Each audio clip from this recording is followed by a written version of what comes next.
This podcast brought to you by lineupmedia.fm. Yeah. Roll out the carpet. Bring out the bottles. Nozzle Bravo. Bobble Bobble. Mighty High. Every time I have to say that. From LA, baby. How you guys doing, man? Welcome to another edition of Armenian Nights Radio. I didn't even fade that out. I just right into a sharp cut right off of the bat. Thank you for tuning in. Thank you for joining in. I can't get my words right. Thank you for tuning in. I have my co-host for this week's episode, Mr. Movses Shakarian. What's up, everybody? How you doing out there? Yes, and we just wanted to give a big shout out to our new home, lineupmedia.fm. Everybody can check us out. It's our new home. You can check out all of our past episodes. You can also go to armeniannights.com. Check out all of our past episodes. Hey, you can also buy an awesome, cool shirt that's designed by one and only R the Rat on armeniannights.com. And you can check out our what we're doing. We got our videos. We got a lot of stuff up there. And inside the studio, we have our special guest, Mr. Arman Oganesyan. What's up? That's right. Arman Oganesyan is a social media whore, as we call it. Social media whore, yes. Star. I'm sorry. No. He's a social media whore, I think star. that Whore was is the fine. I proper don't mind term. whore. Yeah. Person, it has a good ring to it. There's a couple, I think you're all attention whore, social media social media whore. He's an all-around whore. Just a whore. Yeah. Whore. For all the fans. He's going to be doing stand-up for the very first time on our next, June 26th is our next edition of Armenian Nights Comedy. That's at Flappers Comedy. It's going to be at 5 p.m. Hey, why am I telling you this? Because you should already be there. When this releases, you should already have had your tickets. It's tonight. It's tonight. It's guys. happening right now. Well, no, tonight. Oh. You're going to see it, right? Tonight. Armand, we record this, and then we release it after we record it. Okay. So it's not live. Okay. So it's not right now. I'm just making sure. Okay. But All they're going to hear this before the 26th, right? They're going to hear it on the 26th. So if they're listening to this, that means they're not at the show. Yes. So if you're hearing the this show out, just ended, right? Did The show's about to happen in, like 10 hours. Yeah. Oh. I feel like we're in Back to the Future. We're in a time warp. That's the thing this is, is weird. What happens when the time continuum there's a ripple in the time. Great Scott. That's right. But Armand's going to be doing stand-up for the very first time. Yes. So please tell us about... amazing. Okay, tell us, first of all, because you're a giant on social media. You got a bunch of stuff going on. Weird because he's so small in real life. So small. He's so small I'm in real life. 4'7" on a and good a half. day. On a good day. I like On how his short toes. people always want to cling on to that extra half. You need that half. Yeah. It's Look, half an sanity. inch can make a lot of difference. It can. That's in Mo's world, it can make a big, big difference. In yours as well. Actually, you can too. Why stand up? Why come now? Well, he's been doing so much lay down and coming the that lay way, down. so why not stand up? Dude, honestly, man, ever since I could remember, I had a love for comedy. Right. It's like the one thing I did my whole life. Just made jokes, and everything was funny, and everything had to be a joke.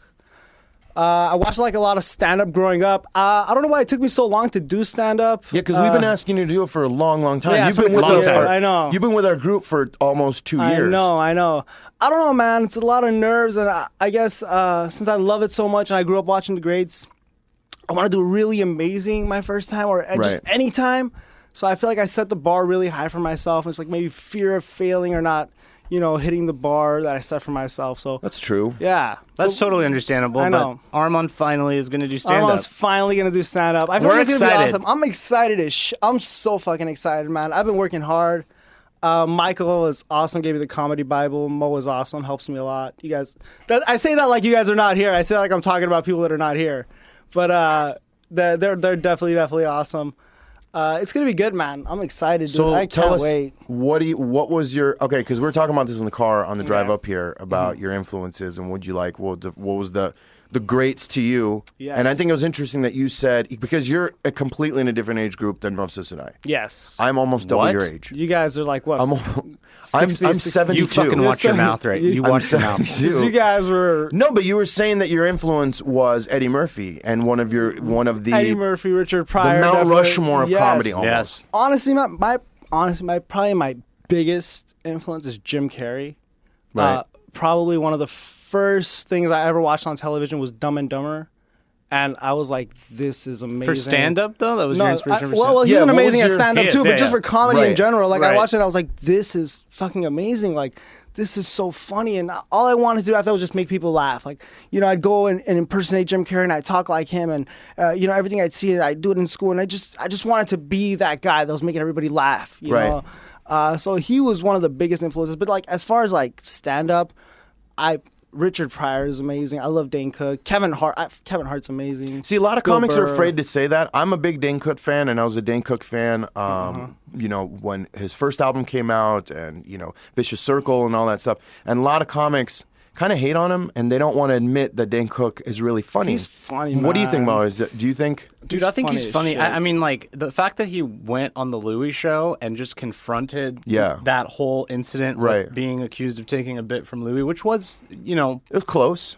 Close is an understatement, but it was very close. Yeah. But he actually went on the show and, like, was totally cool at making fun of himself for it, and Louis was cool with that, and I have to give props to anybody that can do that. Yeah. So that I give mad respect for that. I don't think that he's a horrible comic. I do think that perhaps he's borrowed heavily from some people. But, whatever. I love his energy, man. Like, his act outs. He's great. Dude, he is. Another thing is, like, about, like, the stealing jokes or, like, having similar premises. Because we talk about that all the time. Like, as far lifting as, like, ideas. Yeah, or, like, just, somebody had, like, I had an idea, and then someone told me, oh, that idea exists. Yeah, it's been done. But everything's been done. That's what I'm saying is, like, as a comedian, like, you being a comic means you see the world in a funny way. So when you see certain things, you automatically find the funny in it. And there's a funny in everything, and all the people see that funny, and every comic kind of wants to talk about it, But that's why sometimes premises get so similar. But that's why they say if you talk about your life, people can't steal your life. And I agree with that, because that's really what it comes down to. Is if you're talking about your own personal truths, for lack of a better word, of course, then it's not going to be an original topic, but it's going to be your original spin on that topic. True. And it sucks sometimes when you come up with something and you realize that somebody else did it. Has it. Yeah, and like here's the thing: everybody's going to talk about a relationship. At some point, everybody's going to talk about their parents, most likely. Growing up. What it's like to be, breakups, crying sex, yourself to sleep. I always talk about that. All of those things Arman experiences on a Tuesday. And I think that the point is, though, like, if it's too close, you kind of, out of respect, can't do it. Like, if I have a joke, and it's like a word away from somebody else's, no, of course. I'm not going to do that joke. Right. There was a joke that I had in Armenian that was about the Tharos' Kez. Right. At the funeral, like at the, I was like, I go to the funeral. I was Does like, someone I'm else tired. do that? Yeah, Angelo does that. The Greek comic. Oh, does he? He does the Americanized version of it. I say it in Armenian. He says it in English. But he did that joke on Armenian Nights, and I was watching him. It's practically the same joke. I didn't know that. Yeah. I think I remember that day. But when I saw it, I was like, oh, fuck, I can't do that joke anymore. No, but look, here's the thing. It's not that you can't, because... But it is that I can't, because he just did the same joke, and he's been doing it longer than me, and so it's kind of like a comedy respect. It's a respect thing. And it's that's just what like, I was going to say. I can't do that anymore because you've been doing this for a long time, and I haven't, and so maybe I did at some point hear that, and it subconsciously influenced. We were talking about this the other day, where you get inspired by a comic, right, and then you come home. And then I know for me personally, I'll start writing, and sometimes because I'm loony and I have a lot of voices in my head, I start writing stuff in that person's voice sometimes. And it but you have to, once you recognize that, you can't do it anymore.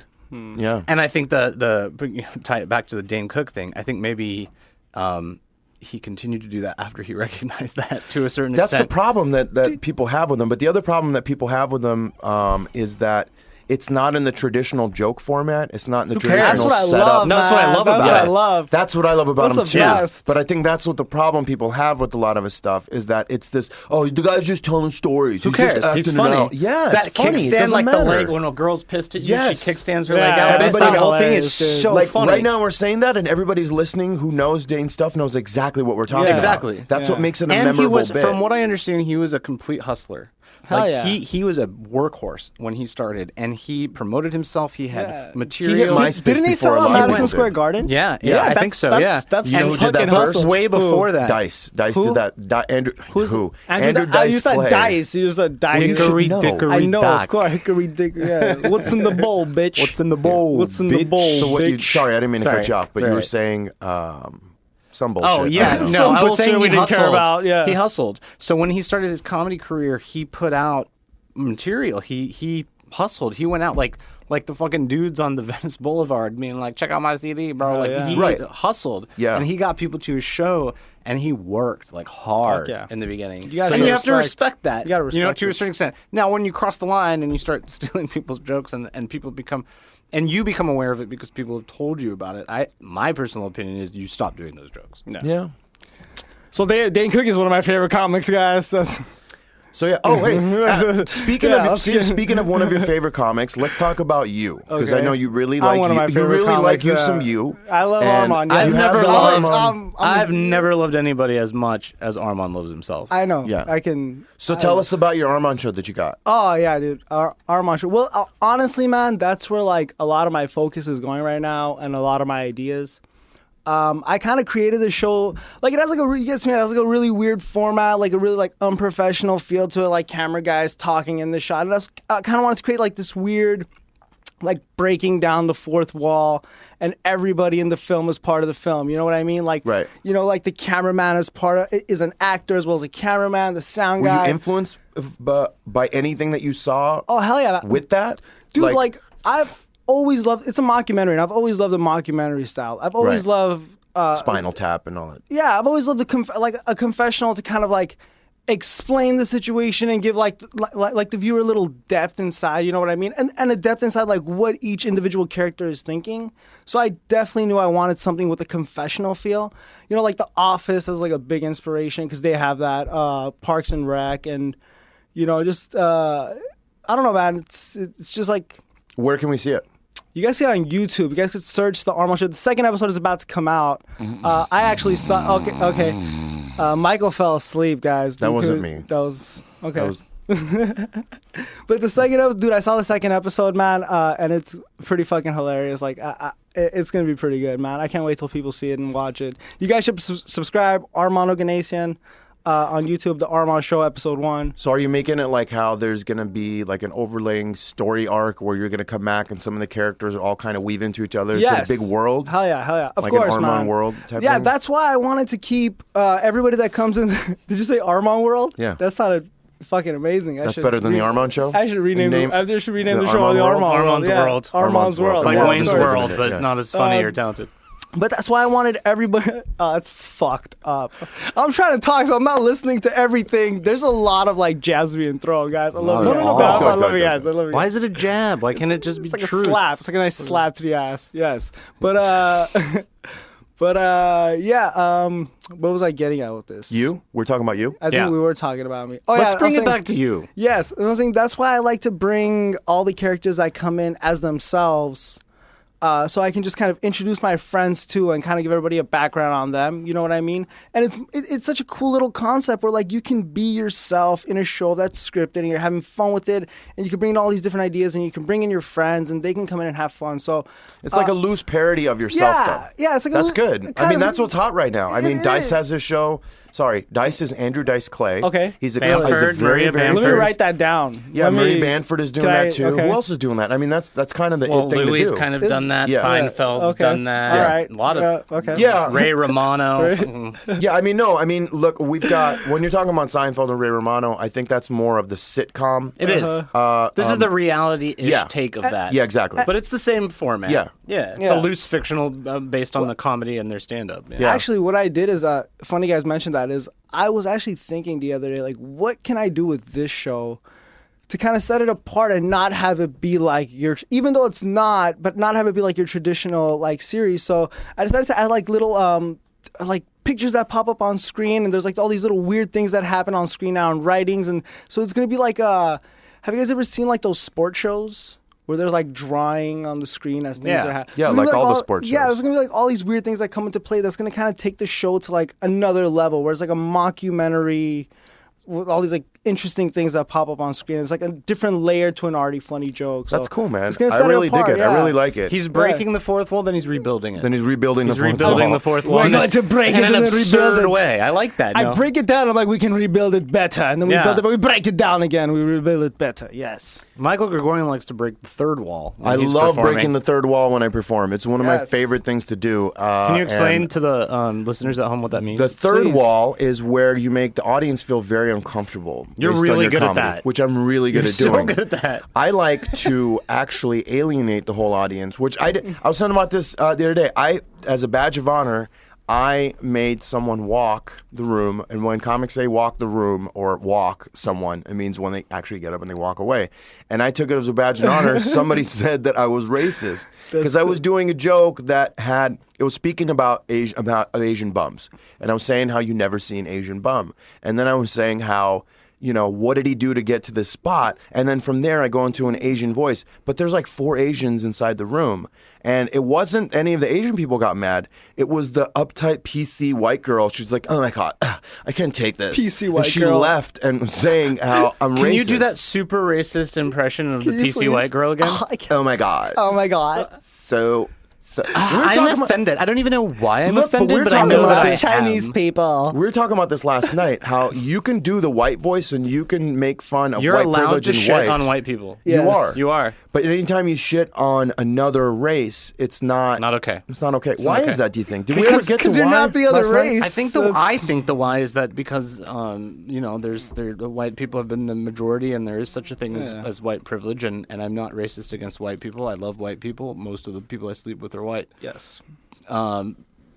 Yeah, but I think that it's okay kind of to make fun of white people. Yeah, and also think about it like this: like we're Armenian, and a lot of our jokes, the premises are about Armenians and making fun of the stereotypes and kind of getting into it. Now, if we saw somebody that's not Armenian making fun of doing the Armenians, same we'd jokes, get it's so angry. Not angry, but you're kind of like, all right, that's a little weird because you're not Armenian. Like you're not allowed to do that. Like that, They get angry. Armenians get angry, and I'll tell Yeah. you why, and I'll give you an example of why. My brother, hold on for a second. No, of course. My brother was the editor of The Koala, which is the magazine for UCSD. Okay. And he stopped becoming he wasn't the editor anymore because he doesn't go there. And they've been known to be very, very like lampooning things and making fun of things and going, Like Onion style? Exactly. But in this one, they made fun of Armenians. And It do you was remember- do pretty you know what I'm talking harsh, about? dude. It was harsh, and here's the thing: it wasn't funny. No, if it was not funny. it would be. I would find it almost okay. okay. And I gave it kind of a pass right off the bat because it was my brother's. He used to go there and everything. But No, just that like doesn't Arman mean is saying, you make fun of Armenians, and you Yeah, can't I do think that. it's like But no, that you one- can't if you're. I'm not it's saying an you can. I'm it's just an saying how it's unspoken different. rule in Right. comedy, Yeah. right? It's an unspoken rule in comedy. If you are not of that nationality and or have a close tie to that nationality, i.e., you've married it, or my favorite example is Lisa Lampanelli. Because she fucked them. talks about Right. black Yeah. guys because she's like, yeah, I love black guys, and so Yeah. you kind of have a license at that point. Exactly. In the comedy world, it's like an unspoken rule. So if you're coming up and you're talking a bunch of shit about Armenian people, first of all, it better be funny. And second of all, unspoken rule of comedy, you better have a reason why that's okay. Right. Or And make they fun of didn't. yourself Yeah. before that. Like a lot of the times Even when that, I get like, into look, I don't agree with it, but even that, I don't necessarily agree with it, and I'm not like super PC, and I don't believe in that. I have a show called PC. That's So Wrong, like for that very reason. But I think that it's an unspoken rule in comedy, and if you're gonna get up and you're gonna make fun of a race, yeah. You better either be fucking hilarious at it, Or have a connection with it. at the very Yes. least, or you better have some kind of personal reason why that doesn't make you a racist. Of course. That's what I mean. That's why, like, sometimes it's a little weird, but I mean, when it's your race, it's funny because it's like It's you have a true. secret pass to do it. Yeah, you're Yeah. like just pointing out the stereotypes. Speaking of shows, you actually recently were trying out for a show to do a podcast show or another internet-based Internet radio show. Yeah. And you did, Internet and you show. started doing some research about Göbekli Tepe. Yes, Which- Portasar, fuck that. Yeah, shit. exactly, Portasar. Yeah. And for those of you who don't know, it is. Tell us about exactly what it is, Yes, because me and you started getting getting into it, and we started talking about the common thing that we both love is I love conspiracies, and I love talking about conspiracies. I do and too, I know but you're skeptical. I'm very But yet skeptical. you're open. Yes. Yeah, you're very open. I agree. Which is a very interesting combination. Yeah, I agree with that. I think, well, first of all, the site that's Armenians call Portasar, now they're calling it Göbekli Tepe because it's in modern-day Turkey. As Right. you know, it basically blows all our thoughts about ancient history and where civilization began and at it what 11 time period. 11,500 years totally old? blows it out of Wow. the water. Wow. Yeah, any that comes in anywhere from, I think it's like 10 to 12,500. Right. That's a lot. A lot, yeah. That's and a so lot of it's like years. way more, it's like what, 6,000 years before the pyramids, before Stonehenge. It's pretty amazing. And it's in the ancient Armenian highlands. But yeah, I used that platform that you really got me interested in. I spoke a lot with our friend Jimmy Church about it and researched myself and got this new show that's going to kind of center around just things that I find interesting, whether they're historical things or whether it's things like why the fuck in America do we have so many school shootings? Like, why is that a thing? Yeah. Yeah. Or just my opinions on the First Amendment, things of that nature. But Yeah, it's like a it's been awesome. skeptic's. It's like a skeptic's look at conspiracies with an open mind. Yeah. if you were to that's pretty if you were to cool. do it, That's pretty much That's it. really and cool. I love that. I love that because that's how I think too. And we've had this conversation before where we've said just because you believe in one doesn't mean that you have to necessarily believe in everything. Or exclude anything. Yeah. Yeah. Of course. So I don't know. I find that really, really interesting, and the whole thought of Portasar and the Armenian Stonehenge and That's all so that cool, stuff man. is very Karahunj, interesting. right? So like Karahunj. that's kind of the problem with it all is that it a lot of these artifacts that are being claimed as Turkish are actually Armenian. Yeah. It's And fucked up. some of them aren't. Like I will go ahead and go. I've heard the argument that look, Göbekli Tepe is so old that it's before an actual Armenian civilization that self-identified as Armenian Armenians, yeah, existed. yeah. But then there's other arguments on the other side that it directly relates to ancient Armenians. Whatever you want to believe. Like at the end of the day, it does kind of piss you off as an Armenian. Of course. It does because know? it would be Yeah. it would be the same thing as finding an American, American. a Native Native American American. artifact and saying it's an American Exactly. artifact. That's fucked up. Look at When this! they weren't Look at even this around. arrowhead that we chipped out of stone back before we were here. Yeah, before we were here. It's Shit's ours. badass. Aren't we great? Hell yeah. Put it in your Chevy. Yeah. I think it's an interesting thing because they're saying that, it was in a time where there's just hunter-gatherers and No. it's such a specific and such an amazing site. Hunter-gatherer. That wasn't it the first site that pointed to true north? I don't. Maybe. Yeah, and they have these intricate drawings. And I think the most interesting thing is that it's covered up. Man covered it up. Yes. Like the dirt that Like, covers it up. with There's intent. a reason. Yeah, with Yeah, intent. with intent. And we've talked about what could that intent be? We don't know. We don't know. You Yeah. know, I think it's to suppress the information that was in there. Whether it wasn't like some Or to protect it. Yeah. It's possible. But to protect it, then wouldn't you make it available for other people to actually see it? Because if you're protecting it, that means that you value it. And if you Right. value it, then you want other people to know about it. Well, And I there's don't think you theories kind that of. it's passing down ancient history. Like you're into the whole reboot theory, the Randall Carlson Yeah. thing, and all the Joe Rogan Yeah. stuff. Yeah. About that, but like if you think that that's a true thing, then perhaps, and this is just a theory out of my ass, perhaps, Which most things are. Yeah. which take it most out of things, your ass, most huh? things, Yeah. most things come right out of my ass, and Yes. or Or in. Yeah, those are the That's where the pyramids came from, guys. yeah, that's Moses. actually how I met Arman. Yeah, I We came out- discovered yeah. the pyramids. And But I then- digress. Anyway, so no, but the point being that if you think that possibly civilization was rebooted, maybe somebody was like, oh crap, this is super important, we should cover it up and protect it so that future generations that will find it will know the knowledge that we have. I don't know if that's true or not. That's interesting. But there's the the monoliths, and they have relief type drawings Of animals. and there's It was a big guy gathering wearing like place. a belt and like it was a gathering place that they consider it the world's oldest temple. Yeah. It's pretty badass. And it's Pretty dude, amazing. it's really the more and more you read about that, and the more and more you read about Karahunj, yeah. and Armenian how- Stonehenge. Armenian Stonehenge. But then you were saying an interesting thing, how there's evidence of Armenians migrating to England a long time Yeah. ago and bringing the Stonehenge, thinking and To the them. reason of it, Yeah. and bringing it there. So it's almost like they're taking this information. They know that, hey, we've got to for some reason we've got to move, and then we've got to continue to show about this. And I think my whole theory is that, you know, a gigantic meteor came and smacked into the earth and caused a huge catastrophe. Yeah. So all of these people are pointing up to one spot in the sky because they're all saying, hey, keep your eye on that spot because we almost died from that spot. It's like, so watch make sure- out. That's all the you turned me on to this stuff. That's all the Randall Carlson stuff. Yeah. And that's his theories. Graham and Hancock. Graham Hancock kind of coincides with that, with his, they're different sciences, if you will. But yeah, it's amazing. It's amazing stuff. So hopefully I we think can, it's amazing that it I'll be ties on there. Armenians into everything. It does. Yeah. Aren't Armenians one of the oldest civilizations? I think it was Sumerians and then Armenians. Well, that's what I'm saying. This place makes the Sumerians. The Sumerians weren't right. We've been taught that the Sumerians were like the first, probably, But to they like weren't. write history, but they weren't. And that's what this site kind of proves, that they weren't. Yeah, most of history isn't even written down. So most of the history that we read, there was a lot more history before that. Yeah. You know? It's pretty badass being Armenian, man. That's pretty cool. Yeah, it is, right? That's right. And that's why we have Armenian Nights Radio. That's exactly why. And speaking of Armenian, I really, on the way up here, we're listening to an amazing podcast, Armenia Proud, which is on the lineupmedia.fm and Lineup Media Group. Oh, those guys are awesome. And Jono is the one that kind of, found us, and he's given us a big shout out, and we're listening to the radio show on the way over here, and it was really good. So I just want to give a big shout out to Armenia Proud. Yes. You know what? That's what I'll say about our culture, is that we will stick together and Yeah, we will yeah, help man. each other. We're family. Which is amazing. So big shout out to them. Thank you guys for doing that for us and with us. On the same note, we will also fuck each other over in a heartbeat. Yes. And why is that? We're It's so bad. Why would you? why do we do that? Like, once we find an opportunity to shit on another Armenian, we'll take it. Okay, Only if it results in money. Yes. that's true. We have morals and standards. Until That's it true. comes to money. But look, we were talking about this again last night when we were hanging out.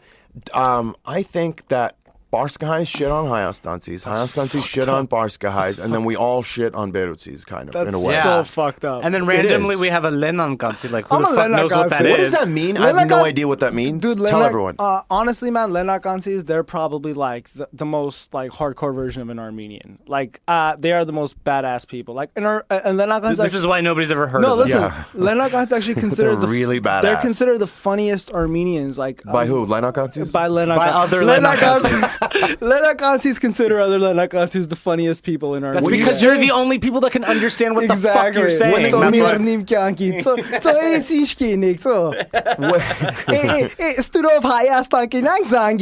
Did you remember when we found out that we're like Bodikums? Like we're like related? Yeah, that's so fucking Isn't that weird? Yeah. I think every Armenian I is think related. we're all related, cousins, yeah. dude. Somebody's uncle. And then here's somebody's the other cousin. thing: when an Otar comes up to you and goes, "Oh my God, you're Armenian. Do you know Hovik Grigorian?" I'm like, "No, we don't have a fucking newsletter where we all, hey, in case somebody asks us, you know Hovik." Like, just because we have an IN, we doesn't probably mean- should have that. You know what? We need to an create index, the yeah. first Armenian BET. You know what I'm saying? AET.